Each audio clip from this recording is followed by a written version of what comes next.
Northwest Iowa is made up of smaller rural communities, and many came together to create a SWAT unit in a partnership that has lasted for decades. The High Risk Entry and Arrest Team, or HEAT, is made up of law enforcement officers from 28 agencies, including 11 sheriff's offices and 17 police departments.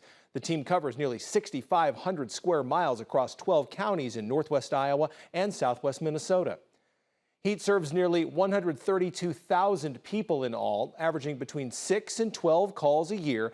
The team is called whenever necessary. It's a partnership created in the 1990s to ensure that no matter the incident, trained and skilled officers would be ready to serve at a moment's notice. The chiefs and sheriffs of the region got together and knew that they couldn't support a tactical team on their own, so they pooled their resources, which was a great idea. And that just happened to happen in northwest Iowa, southwest Minnesota, where that, you get across that state line, but all those things were taken care of back in the late 90s. The team went operational in 1999, and we've been going and growing since then. Schillinger is the commander for HEAT. He helps to coordinate coverage when a department needs help on a call.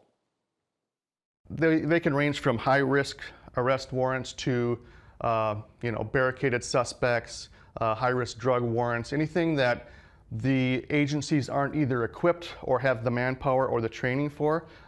We act as that support unit. Without that support team, I don't know, you just couldn't pull that many trained people in with specialty equipment. I don't know how you do that with these smaller departments.